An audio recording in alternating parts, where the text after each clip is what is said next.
E se eu jogar meu celular aqui do E alto? se eu empurrar essa pessoa na minha frente? E se eu morder o sabonete? E se eu dar um grito bem alto no meio dessa E reunião? se do nada eu subir em cima da mesa? Botão.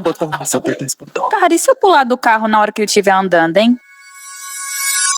Quem nunca teve um pensamento assim, aleatório e espontâneo, como jogar o celular do alto, dar um grito quando está silencioso ou fazer algo envergonhoso?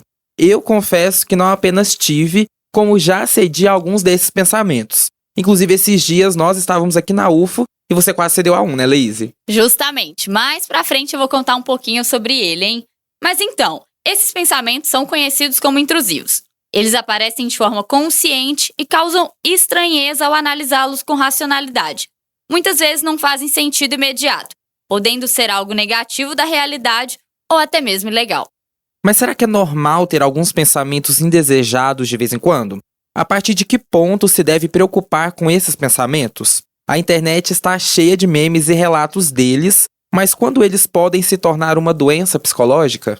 Para responder a essas e outras perguntas sobre a nossa mente, convidamos Alexandre Viana, doutor em psicologia, com ênfase em psicoterapia cognitiva comportamental e professor do Instituto de Psicologia aqui da UFO. Eu sou Túlio Daniel, jornalista da Divisão de Divulgação Científica da UFO. E eu sou Leíse Alves, estagiária de jornalismo também na divisão. E Lele, eu tô ansioso pra gente conversar sobre esse tema que vez ou outra me pega, viu? Então bora lá?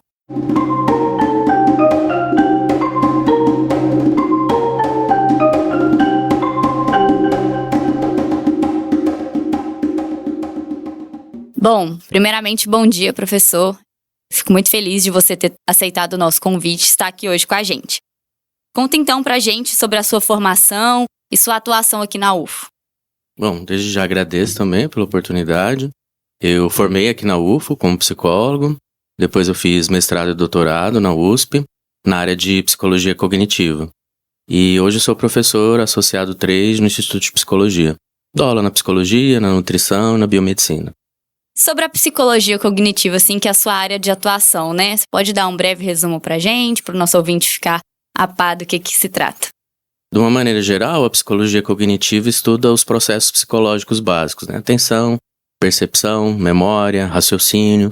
E dentro de um aspecto relacionado à psicoterapia, é uma das terapias mais usadas na atualidade, que parte do princípio de que não é de fato a nossa realidade que é de fato o problema, e sim a maneira como a gente a enxerga, o óculos de realidade que a gente põe. Então, hoje em dia, as terapias estão muito voltadas para entender o impacto do pensamento, né? A gente vai falar um pouco sobre isso hoje na vida das pessoas.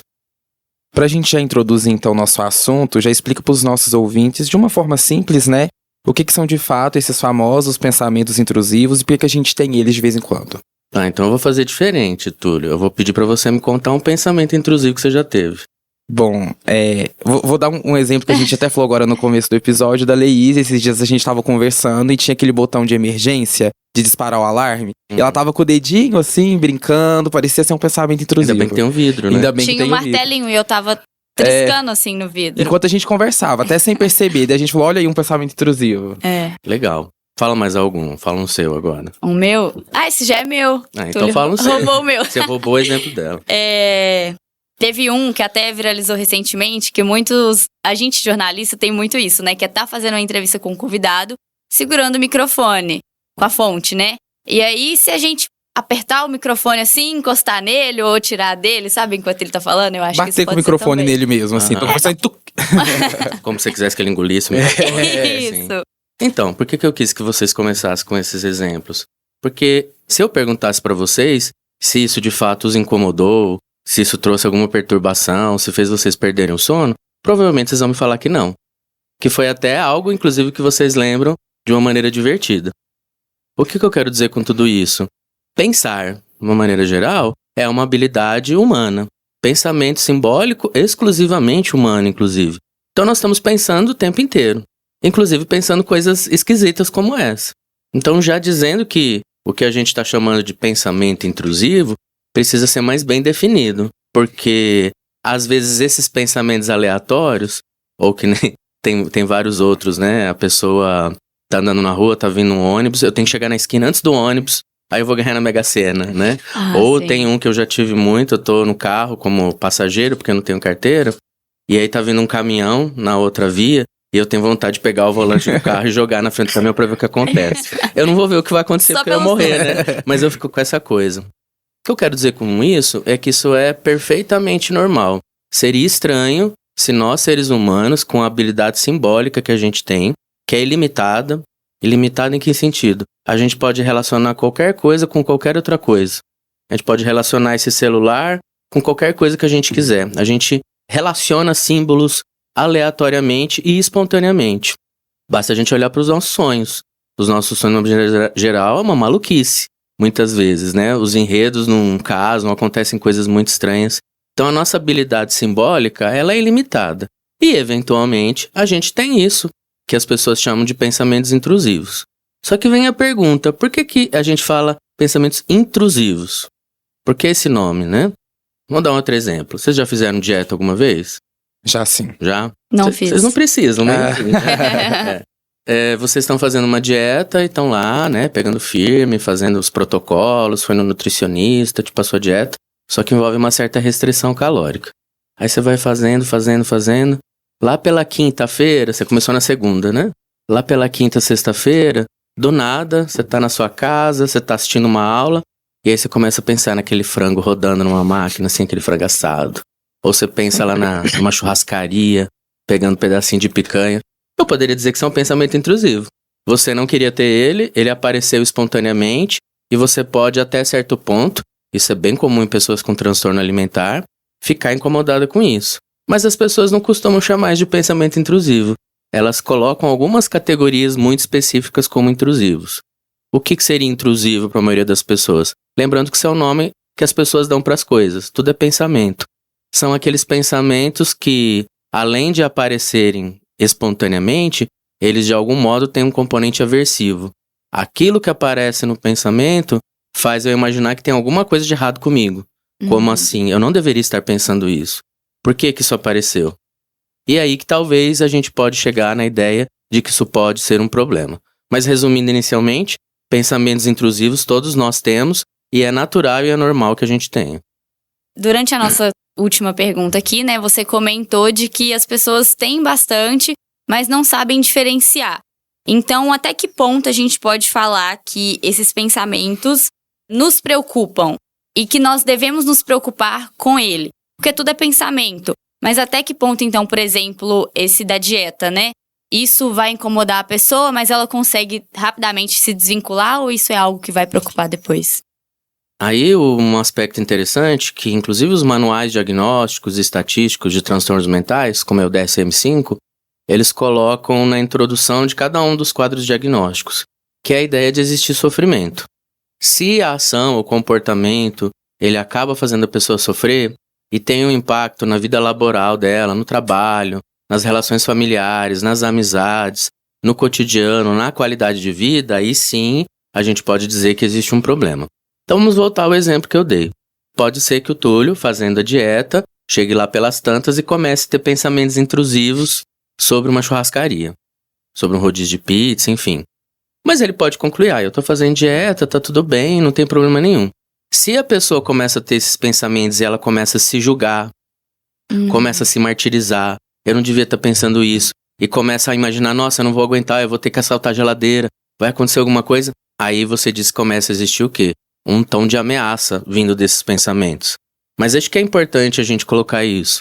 Isso não tem a ver com o conteúdo do pensamento em si. Porque o Túlio pode ter exatamente o mesmo pensamento que a pessoa que tem lá o transtorno alimentar. Mas esse pensamento chega nela, né? Ela reage a esse pensamento, muitas vezes de uma maneira intensa. Então o que a gente tem que olhar no primeiro momento é o quanto de sofrimento um tipo de pensamento intrusivo traz. Olha só que interessante. Na literatura, geralmente os pensamentos intrusivos mais incômodos estão relacionados à questão escatológica, a pessoa imaginar a coisa com fezes, com urina. Questão sexual, eu fazendo sexo num lugar inadequado, com uma pessoa proibida, né? Algo do gênero. E a ideia de cometer algum crime, de fazer alguma coisa errada. Grande maioria das vezes isso não nos incomoda. Volto a dizer, às vezes você pode imaginar que você tá virando tapa na cara da sua avó. E você fala, nossa, mas eu não posso fazer isso, minha avó, velhinha, coitada, né? Só que você fica imaginando aquilo, às vezes você até se diverte internamente. Agora, existem algumas pessoas, e aí a gente tem que entender que isso tá para muito além da ideia dos pensamentos intrusivos, que já estão adoecidas, que têm um transtorno mais severo de ansiedade, pessoas que têm o que a gente chama de transtorno obsessivo-compulsivo, transtorno de estresse pós-traumático, quadros de depressão severa. Esses pensamentos intrusivos, quando surgem, podem ser muito perturbadores, porque aí a pessoa se fia onde? No conteúdo desse pensamento. Gente, será que eu não vou resistir? E lá pelas tantas eu vou dar um tapa na cara da minha avó? E aí ela começa a fritar com isso. E é isso que vai deixando ela incomodada. Então, fazendo um segundo resumo, a ideia é o seguinte: eu sei que um pensamento intrusivo é um problema se ele provoca sofrimento na pessoa que o tem. Então, dependendo do caso, pode ser que o pensamento intrusivo tenha uma causa específica, como você falou, talvez um estresse pós-traumático, por exemplo. Mas cotidianamente tem uma causa específica ou eles realmente vêm do subconsciente? No tipo de psicologia que a gente trabalha, a gente não usa mais esses termos, subconsciente, inconsciente, a gente pode explorar isso mais pra frente. Mas a ideia inicial é de que no transtorno de estresse pós-traumático, a gente nem falaria exatamente que são pensamentos intrusivos, mas memórias intrusivas. Porque a pessoa ela fica se recordando do evento traumático que ela viveu, pode ter sido um acidente, uma violência física, um assalto, um desastre natural, a notícia de uma doença fatal. Todos esses elementos são estressores muito severos. E a pessoa desenvolveu o transtorno de estresse pós-traumático e quando ela menos espera, tô lá em casa lavando a louça, de repente me vem fortemente à memória as emoções do evento que eu experimentei. É intrusivo e faz a pessoa sofrer.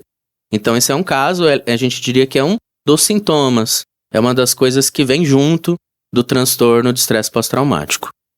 Nos transtornos de ansiedade, ou no caso da depressão severa, Túlio, a gente pode avaliar muito mais que a pessoa está tendo fluxo de pensamento dela, como todos nós temos. Volto a dizer, pensar e pensar coisas esquisitas todos nós fazemos. A gente pode não admitir, mas a gente faz isso o tempo inteiro. Só que para essa clientela, para essas pessoas, esses pensamentos são percebidos, interpretados de uma maneira muito aversiva. Então, novamente, o problema não é o conteúdo do pensamento. O problema é como ele se relaciona com ele. Então, a gente poderia dizer que o rebaixamento do humor, o alto nível de estresse, de ansiedade, faz com que esses pensamentos ganhem um colorido e um protagonismo muito grande. E é isso que faz a pessoa sofrer. Então, eu acho que eu vou deixar aquela para depois, Túlio, a gente entender então um pouco sobre consciente, inconsciente, subconsciente, né? Mas uma curiosidade que era minha e eu tornei ela pergunta, né? Que é sobre esses pensamentos intrusivos então, né? Já que a gente entendeu ele aqui, são pensamentos. Mas eles são associados à criatividade, a pessoas criativas, porque volta e meia a gente vê viralizando nas redes sociais pessoas que decidiram, então, todo dia um pensamento tomar conta dela. E aí, esses dias eu vi uma moça no Twitter falando assim, hoje eu deixei um pensamento intrusivo tomar conta, sabe? Eu entrei no metrô, isso era tipo de dia, resolvi dar boa noite pra todo mundo. Não sei se isso caracteriza o que a gente tá querendo dizer aqui, né? Como um pensamento intrusivo, mas isso está associado à criatividade, a boas ideias, como que funciona isso? Legal sua pergunta. Eu vou trazer um probleminha pra vocês vão tentar resolver, tá? Certo. Eu tenho um pedaço de tábua e eu tenho que colocar um parafuso nela, né? Só que eu te dei a tábua, o parafuso, uma caneta Bic e um isqueiro. Como que você coloca o parafuso na madeira?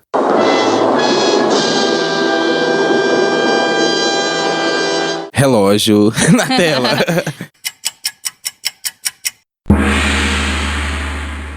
O seu tempo acabou. O isqueiro Bic pra esquentar o parafuso. Como que você faria isso? A pontinha, esquentar a parte de baixo do parafuso e segurava ele na madeira. E pra que serve a caneta? A caneta? Eu usaria a tampa dela pra tentar enroscar. Não ia dar certo, ela não tem força bastante pra isso. A caneta pra marcar o furo. Vamos começar. Pode ser, ajuda, né? Mas como que eu coloco o parafuso dentro da madeira? Engenharia básica. Aí é que tá, se eu der um problema como esse pra um animal não humano, ele não vai resolver nunca. Mesmo que a vida dele dependa disso, ele não vai conseguir. Mas nós, seres humanos, temos uma capacidade única. A gente consegue trabalhar simbolicamente com várias possibilidades. Né? Aham. Pra vocês terem uma ideia, essa habilidade que a gente tem simbólica de relacionar eventos, símbolos, nenhum computador consegue chegar nem perto. O computador mais sofisticado que a gente tem no mundo está lá no Instituto de Massachusetts, dos Estados Unidos, no MIT, e a capacidade de processamento que ele tem teria que aumentar em mais de 10 vezes para ele se aproximar do que uma pessoa normal consegue processar de informação. Então a nossa mente tem uma capacidade muito ampla. E aí, nesse caso, o que a pessoa poderia fazer? Coisas que aparentemente não fazem sentido, não tem lógica, mas que resolvem o problema. E aí a gente chega na questão da criatividade. Eu poderia pegar o isqueiro, esquentar a caneta até ela derreter, e quando ela estiver mole, eu encosto na ponta do parafuso. E aí eu vou ter uma coisa para poder rodar o parafuso e colocar na madeira. Mas aí eu tive que relacionar eventos e símbolos que aparentemente não tem uma relação nenhuma. E assim a gente foi desde os nossos ancestrais, desde o momento em que surge a nossa capacidade simbólica, e a gente sabe disso vendo as pinturas rupestres.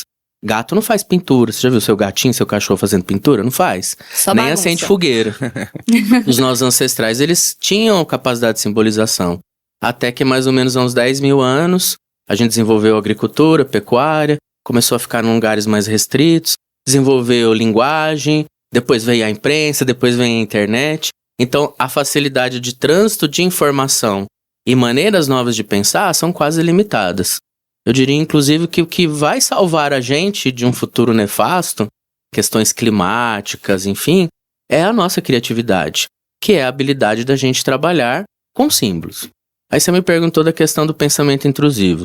E aí a gente volta, todas as pessoas têm pensamentos intrusivos. A gente pode relacionar qualquer coisa com qualquer outra coisa. Mas também existe a ideia de que ao longo da história, muitos inventos importantes, muitas descobertas, vieram, por exemplo, por sonho. A pessoa estava relacionando coisas e falou, nossa, se eu juntar isso com aquilo, o que será que acontece? E aí depois a pessoa testa. Então vários prêmios Nobel, várias pessoas falam, eu tive essa ideia subitamente, estava lá olhando o pôr do sol, acordei de um sonho e tive essa ideia. Então, se você abre um espaço interno para você criar um laboratório de ideias, eventualmente ideias que resolvam problemas humanos podem aparecer. Porque você pode ter uma mente criativa e criar coisas que não chegam a lugar nenhum, que de fato não resolvem algum problema relevante do ser humano. E alguns sim. Então sim, a nossa capacidade simbólica, usada de uma maneira bastante presente, e aí as escolas têm que ter um papel nisso, a nossa educação, a nossa cultura, para incentivar a criatividade e não a reprodução do que existe, torna mais fácil que o mundo do nosso pensamento, independente dele ser intrusivo ou não, crie espaço para pessoas mais criativas e ideias mais criativas.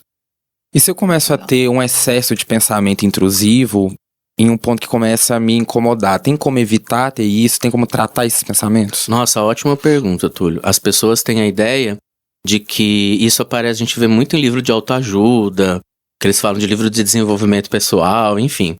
Coaching fala muito isso. Mas na psicologia científica, as pesquisas que a gente tem até hoje, elas indicam de que é contraproducente e às vezes quase impossível você deter a nossa subjetividade. O que eu quero dizer com isso? Deter os nossos pensamentos e os nossos sentimentos.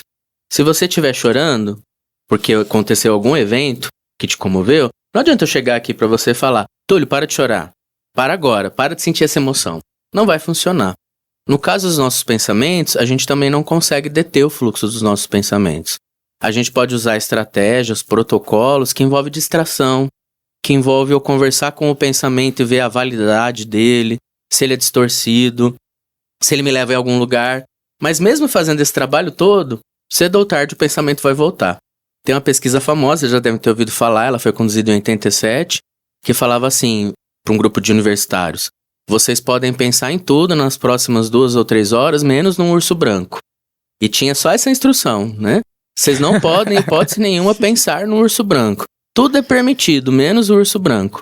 E os universitários tiveram uma dificuldade enorme em fazer isso. Por quê? Vamos lá. Vamos supor que você está tentando evitar um pensamento intrusivo, como esse de que você vai enfiar o microfone na boca do entrevistando. É. E aí você começa a lutar com aquilo, Só que Tá.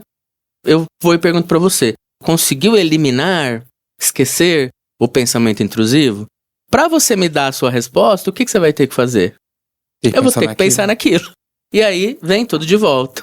Como é uma coisa verbal, simbólica, não tem como a gente desligar isso. Nosso cérebro não funciona por decréscimo.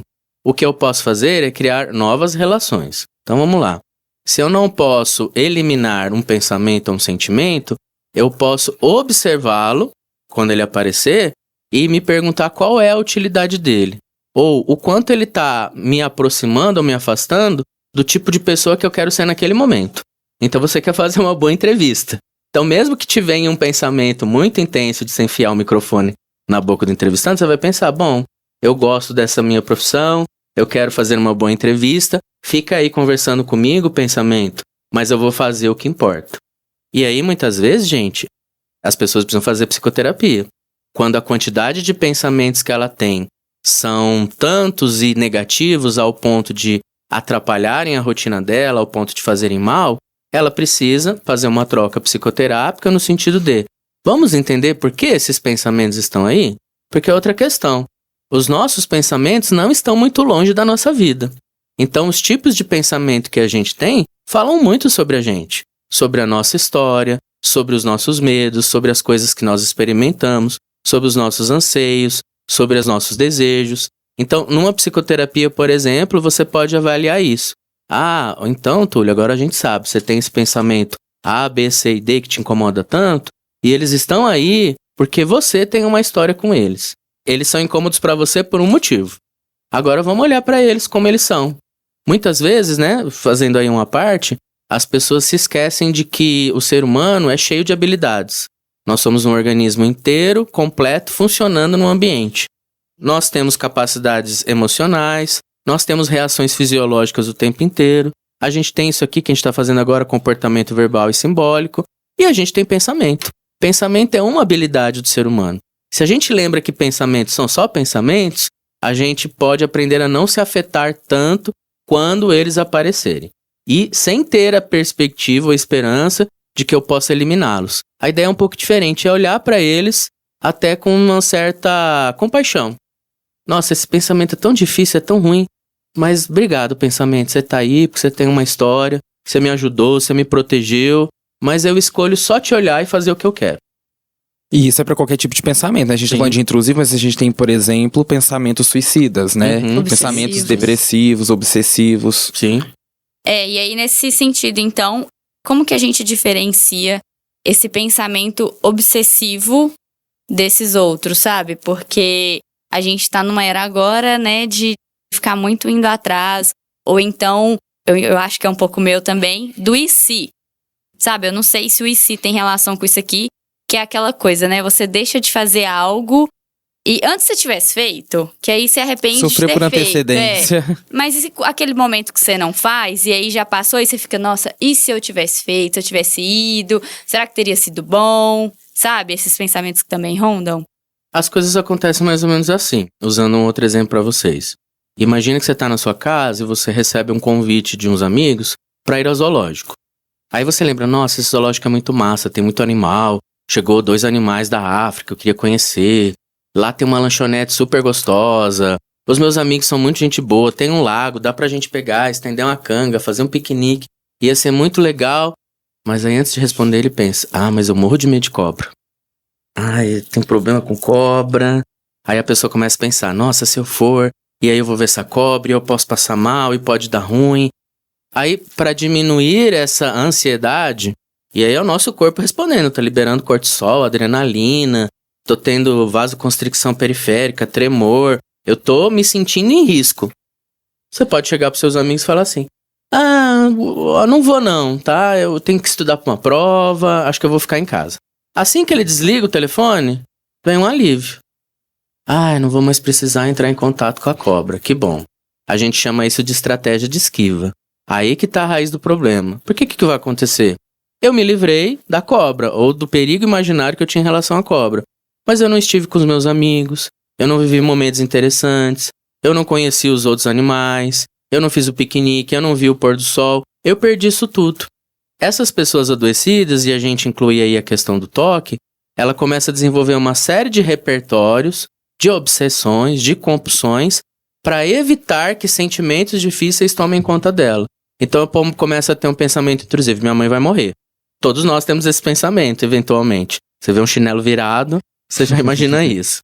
Outro dia, inclusive, fiz com os alunos. Eu virei o chinelo no meio da sala, teve uma aluna que entrou em desespero. Ela falou: desvira isso aí. Desvira. Né?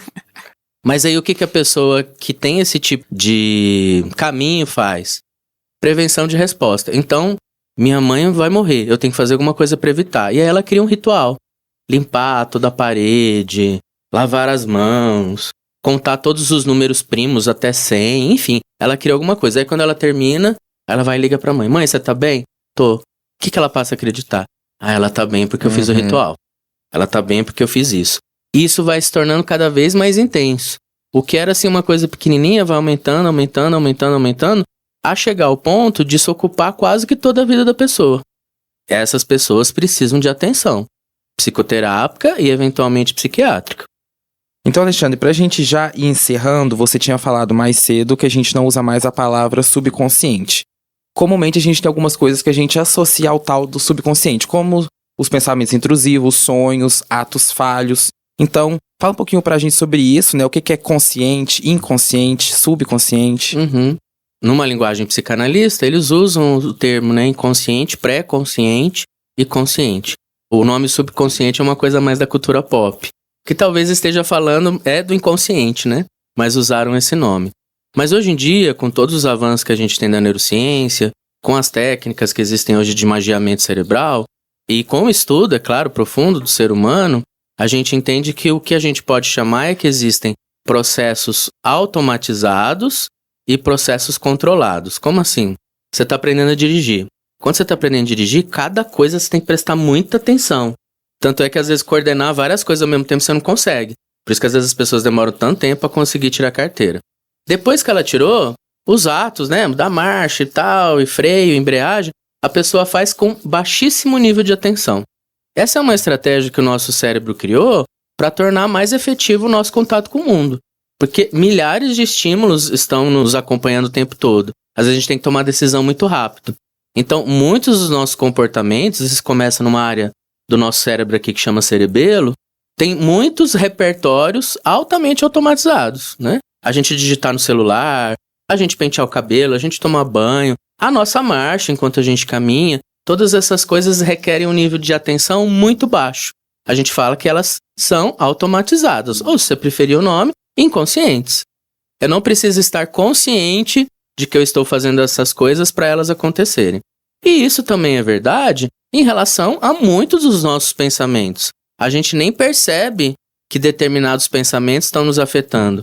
Às vezes esses pensamentos, eles vêm como uma imagem, eles vêm como uma historinha, eles vêm como uma frase, ou eles vêm como uma forte emoção. E aí, nesse sentido, você nem se dá conta.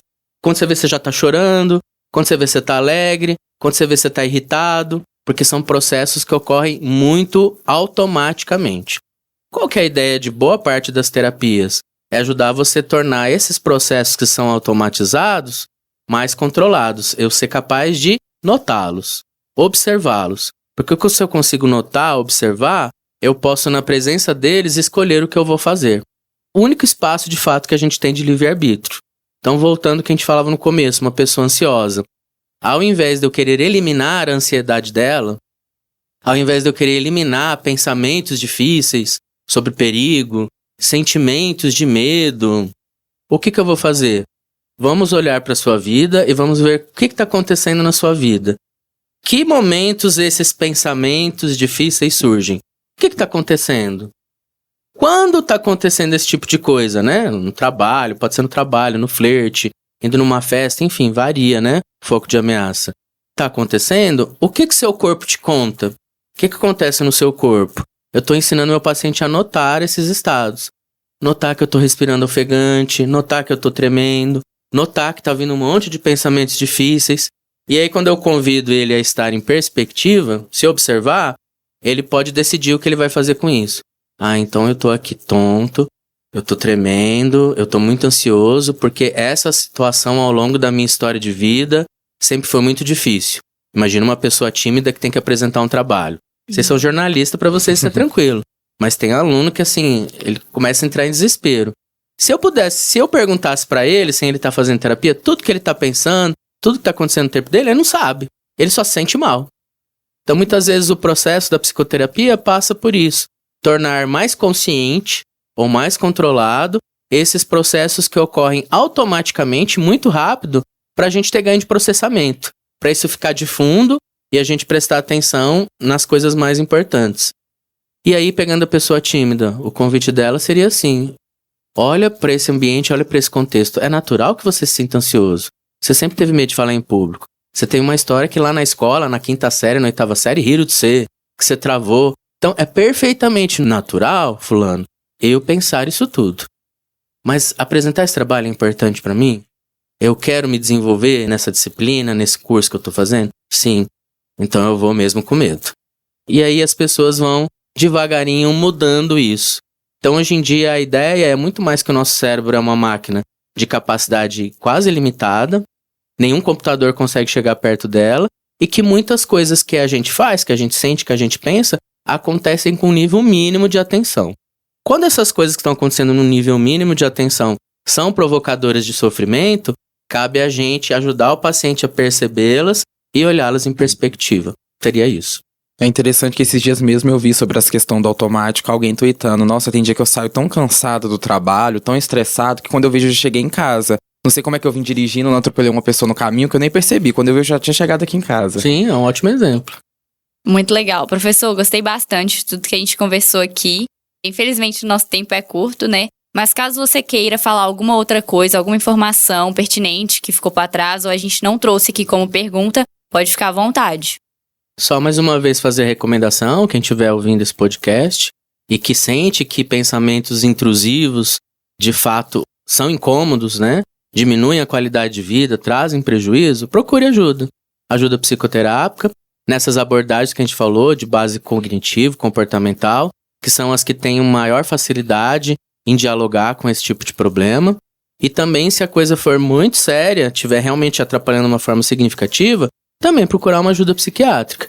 Existem medicações hoje que diminuem bastante o impacto, não fazem ele desaparecer de novo, mas que diminuem bastante o impacto de pensamentos intrusivos. E muitas vezes combinar psicoterapia com acompanhamento psiquiátrico pode ser a melhor opção para pessoas que estão gravemente adoecidas. A gente não brinca com a nossa saúde, a gente perde muitas oportunidades de levar uma vida significativa porque a gente fica se escondendo dos nossos medos e vai limitando cada vez mais a nossa vida. Então, se você sente que isso é um problema para você, procura ajuda. É isso então, Alexandre. Muito obrigado pela sua participação aqui no nosso podcast. Eu que agradeço. Foi ótimo, professor. Muito obrigada, hein? Grato.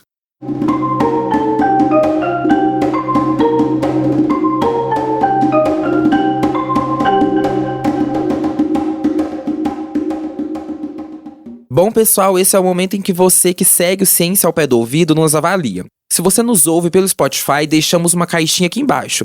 Conta nela pra gente se você já teve pensamento intrusivo e qual que foi. A gente lê tudo. E segue a gente nas redes sociais para acessar os outros conteúdos que preparamos para você.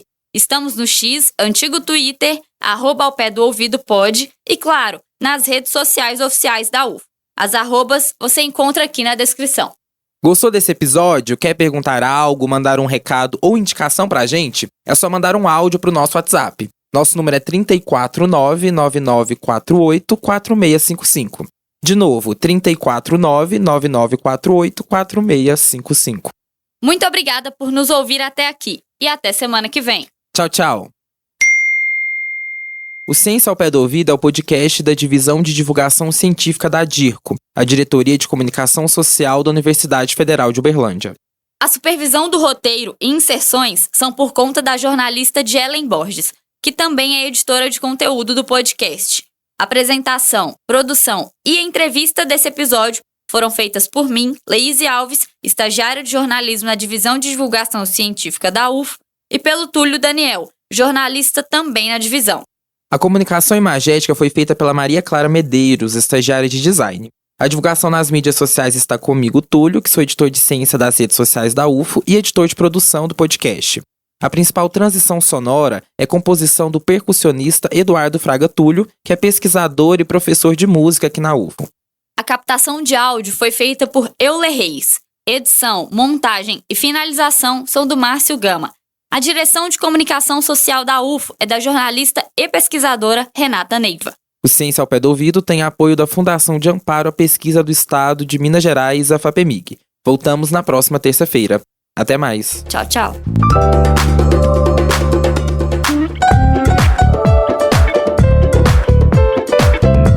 Ciência